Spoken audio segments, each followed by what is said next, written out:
मैं विनम्र आग्रह करना चाहूँगा आदरणीय बहन कविता समाधिया जी से कि वो पुस्तक के लेखक आनंद की राह जिन्होंने लिखी है, आदरणीय श्री राजेंद्र तिवारी जी के व्यक्तित्व और कृतित्व पर विचार प्रकाश डालें।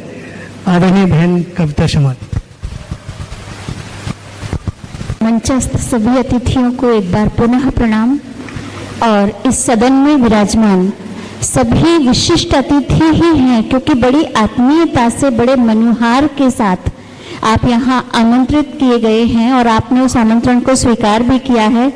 इनमें से एक एक व्यक्ति का अभिनंदन करने का हमारे सम्मानीय बड़े भाई साहब तिवारी जी का मन है, लेकिन शब्दों से ही उनका अभिनंदन किया जा सकता है समय की और कार्यक्रम की मर्यादा को देखते हुए। तो दो शब्दों के साथ आपका अभिनंदन कर रही हूँ। झुके नयन वंदन करती ग्रीवा, अधरों पर मुस्कान, संकेतों से आप सभी का बहुत बहुत सम्मान, बहुत बहुत सम्मान। और ये सम्मान मैं आयोजक टीम की तरफ से निवेदित कर रही हूँ। बड़े भाई साहब मनोज भाई साहब ने मुझे कहा है कि मैं आदरणीय तिवारी जी के व्यक्तित्व पर प्रकाश डालूं। शायद मेरी वाणी उतनी समर्थ ना हो, क्योंकि इतने बड़े व्यक्तित्व के विषय में मैं अपनी बात रखूंगी तो मैं तो अपनी छोटी ही उसमें अपनी बात रख पाऊंगी। इसलिए जीने की तो चाह बहुत है पर जीने का ढंग ना आता। जीवन है संघर्ष पर हमें संघर्षों का संग न भाता। जीने को तो पशु भी जीते पर मानव का ढंग अलग है। जीवन के जीवन चित्रों में हमको भरना रंग न आता। ये चिंतन, ये विचार हमारे आदरणीय भाई साहब के मन में हमेशा चलते रहते हैं। और मैं ऐसा क्या करूं इस समाज के लिए कि इस समाज को दिशा दे सकूं। आज की जो उनकी पुस्तक है, जिसके विमोचन के कार्यक्रम में हम सभी यहाँ पर उपस्थित हुए हैं, उसका भी केंद्र बिंदु यही विचार है। और यदि हम शुरू करें बचपन से, तो एक बड़ी ही समृद्ध और गौरवशाली परंपरा के अग्रणी रहे हैं वो। उन्हें एक समृद्ध परंपरा मिली, राष्ट्रीय विचारधारा से ओतप्रोत वातावरण उन्हें उपलब्ध हुआ और आप बचपन से ही लेखन कला की ओर, आध्यात्मिकता की ओर अग्रसर हुए। मैंने उनसे ही चर्चा के विषय में जाना है कि जब भी वे किसी के जन्मदिन में, अपने मित्रों के जन्मदिन में या कि किसी की बर्थडे पार्टी में शामिल होते थे और जब वे देखते थे कि जीवन के उल्लास को मनाने का ये कौन सा तरीका है जिसमें हमने कुछ समय की पार्टियां की, ऐशो आराम के साथ उस दिन को व्यतीत कर दिया, जो कि एक बहुत महत्वपूर्ण दिन था ये चिंतन करने का कि हमारे जीवन को दिशा कौन सी मिलनी चाहिए, हमें किस ओर जाना चाहिए और हम कहाँ खड़े हैं। हमारा जन्मदिन इस चिंतन का विषय होता है। ये बातें उन्हें हमेशा प्रेरित करती रही। उनकी लेखनी शिक्षा, मेरे ख्याल से जब वे अपने शिक्षा क्षेत्र में थे तभी से शुरू हो गई थी। और हम सभी को व्हाट्सएप के माध्यम से, फेसबुक के माध्यम से या कि पत्र पत्रिकाओं में उनके लिखे हुए लेखों के माध्यम से ये पता चलता है कि राजनीति हो, प्रशासनिक क्षेत्र हो, आध्यात्मिकता हो, शिक्षा हो या कि कोई भी क्षेत्र हो, बेबाक तरीके से जब उनकी लेखनी चलती है और बड़ी दृढ़ता के साथ, निरपेक्षता के साथ अपनी बात को जब वे बेबाक तरीके से रखते हैं तो सामने वाले को एक दिशा निर्देश मिलता है। इसके साथ ही राष्ट्रीय विचारधारा उनके खून में है, उनके अपनी चिंतन में है। और एक बार बातों के दौरान मुझे ये भी पता चला था कि आंखें ही काली कोट वालों के बीच में खुली। आपके बड़े भाई साहब, जिन्हें पूरा दतिया दाऊ के नाम से जानता था, श्रद्धेय स्वर्गीय श्री रामरतन तिवारी जी, आप उनके बड़े भाई साहब थे। और आज वे जिस रूप में हमारे सामने हैं, निश्चित रूप से उनके पूर्वजों का मैं अभिनंदन करती हूँ, प्रणाम करती हूँ। क्योंकि जैसे जाके नदी नवारे ताके तैसे भरका, एक बुंदेली कहावत है, और जाके जैसे बात बताई ताके तैसे लड़का। तो और अभी 4 वर्ष पूर्व हम सभी ऐसे ही एक आयोजन में सम्मिलित हुए थे, जबकि उनकी एक पुस्तक जिसे कि दिल्ली की प्रभात प्रकाशन ने प्रकाशित किया था, और वो थी मृत्यु कैसे होती है, मृत्यु कैसे होती है और फिर उसका क्या होता है, जो यहाँ पर विराजमान कई लोगों ने पढ़ी भी है और उस आयोजन के वो साक्षी भी बने थे। और इसकी जो भूमिका थी वो R.C. लाहोटी जी, जो कि भारत के सुप्रीम कोर्ट के माननीय चीफ जस्टिस थे, उन्होंने लिखी थी। और मुझे बहुत हर्ष हो रहा है आपको बताते हुए कि आज जिस पुस्तक का विमोचन है उसकी प्रस्तावना में जो आशीर्वाद भाई साहब को मिला है वे हमारे सामने आज मुख्य अतिथि की आसंदी पर विराजमान हैं, और हम सभी गौरवान्वित हैं अपने को उनके बीच में पाकर के। निश्चित रूप से मैं इतने कम समय में भाई साहब के व्यक्तित्व को नहीं बांध सकती, क्योंकि शायद मेरी वाणी में इतनी सामर्थ्य नहीं है, लेकिन शुभकामनाएं इस पूरे सदन की तरफ से प्रेषित जरूर करना चाहती हूँ कि उनकी लेखनी ऐसे ही अग्रसर होती रहे। कोरोना काल जब चल रहा था, जबकि कोई विषाद में था, कोई भय में था, कोई अपनी अपनी तरीके की मानसिकता को कोरोना काल को जी रहा था, उस समय भाई साहब ने इस पुस्तक को लिखा और वो विचार बिंदु समेट करके आज हमारे लिए प्रस्तुत किए। मैं राजन जी ने जब रिक्वेस्ट किया कि आपको कुछ बोलना है, तो मैंने सोचा एक बार मैं उनका कुंडली फिर से देखूं कि ये इतने सफल एडवोकेट, वकील होते हुए किताब क्यों लिखते हैं। और किताब लिखते भी होंगे, बहुत लोग किताब लिखते हैं, कानून पे किताब लिखते हैं, न्यायिक प्रक्रिया पे किताब लिखते, पर इन्होंने मृत्यु पे क्यों किताब लिखी। तो मैंने तो इनकी कुंडली कई बार देखा था, पर इस दृष्टि से नहीं देखा था। तो ये सवाल क्यों, जैसे मैंने कहा, हर क्यों का जवाब है। दोबारा देखा मैंने और क्या पाया, कर्क लग्न की कुंडली है इनकी, और लग्न में कौन कौन विराजमान है। चंद्रमा स्वयं लग्न लॉर्ड, बुध वक्री और अस्त होकर, जो कि एक बहुत ज्यादा इंटेलिजेंट, बहुत ज्यादा ज्ञानी, मतलब पढ़ने लिखने वाला, लिखने और पढ़ने दोनों का कारक है। और साथ में कौन है, केतु है लग्न में, और बहुत टाइट कंजंक्शन है तीनों का। तो अगर लग्न में ये तीन ग्रह बैठे तो निश्चित रूप से केतु तो आपके सर पे है। केतु कारक ग्रह किसका है, मैंने बताया था, अध्यात्म का। कोई शक, अध्यात्म कारक है केतु,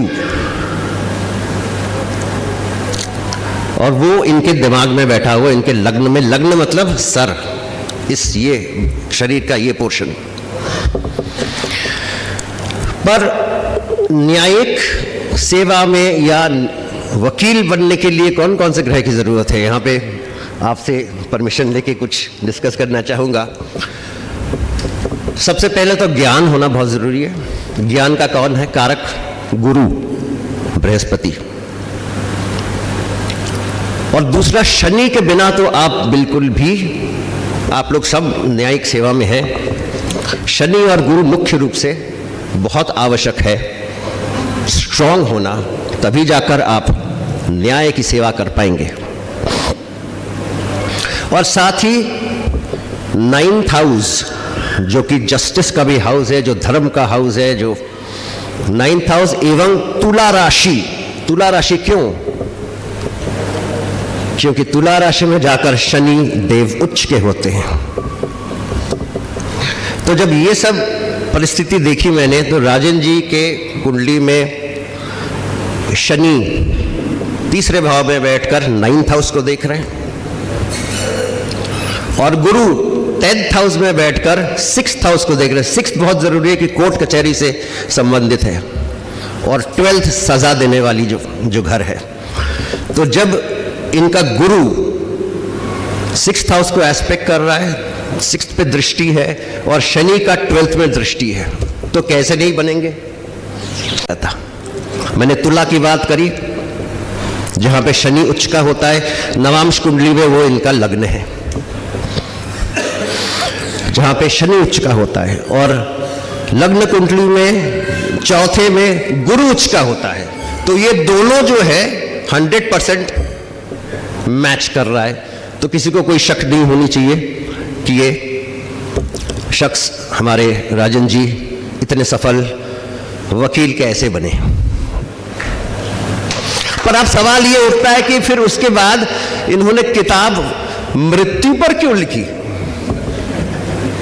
पहली किताब मृत्यु पर थी। ये बड़ा जटिल सवाल है। मैंने देखा, 2-3-4 बार देखा। राहु का महादशा चल रहा है आज इनका। राहु किस चीज का कारक है? शोध, मिस्ट्री, जिसका कुछ पता नहीं है उस पर घुस जाएंगे। अब कितने लोग लिखते हैं मृत्यु कैसे होती है, इस पर किताब कितने लोग लिखते होंगे? गिनती के पता नहीं। आपने बहुत रिसर्च किया होगा ये पता करने के लिए मृत्यु कैसे होती है।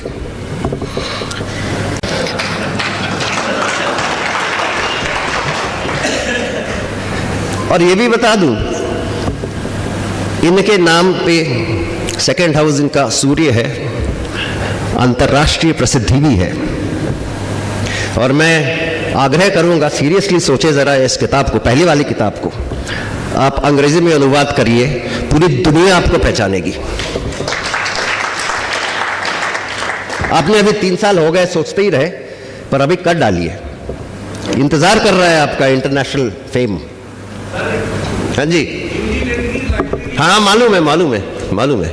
पर वो इक्के दुक्के लोग हैं जो कांटेक्ट करते हैं, पर ये किताब बहुत फेमस हो सकता है। हाँ मालूम है, मुझे मालूम है। हाँ। अब मृत्यु तो हो गई, ठीक है। अब दूसरा आनंद। अब आनंद का क्या कनेक्शन है इससे? तो मैंने बहुत सोचा, बहुत लोगों से बात करी, 2-4 बहुत प्रसिद्ध ज्योतिषियों से बात करी मैंने पूछा आनंद कुंडली में कहां से देखते हो? तो कुछ लोगों ने कहा फलाना ढिमका। तो मुझे कोई कन्विंसिंग आंसर नहीं मिला। आनंद किस? अच्छा, ये अभी आपने कहा कि हम क्यों नहीं कर पाते। हम इसलिए नहीं कर पाते कि सबके कुंडली में वो चीजें नहीं है जो आपके में है। जो आप सोच सकते हो वो हर आदमी नहीं सोच सकता। माता पिताम्बरा की नगरी में ऊर्जा और पराक्रम, फ्लैग बीरर होने की जो अद्भुत विरासत है उसको मैं नमन करता हूं। और शायद उसी से प्रेरित होके तिवारी जी ने इतनी अच्छी पुस्तक लिखी, जिसका एक पुस्तक मृत्यु थी, एक पुस्तक आनंद है, जो जीवन को इंगित करती है। तिवारी जी के बारे में अगर 2 शब्दों में कहा जाए, एक फिराक गोरखपुरी का शेर है, वो संदर्भ आपको समझना पड़ेगा।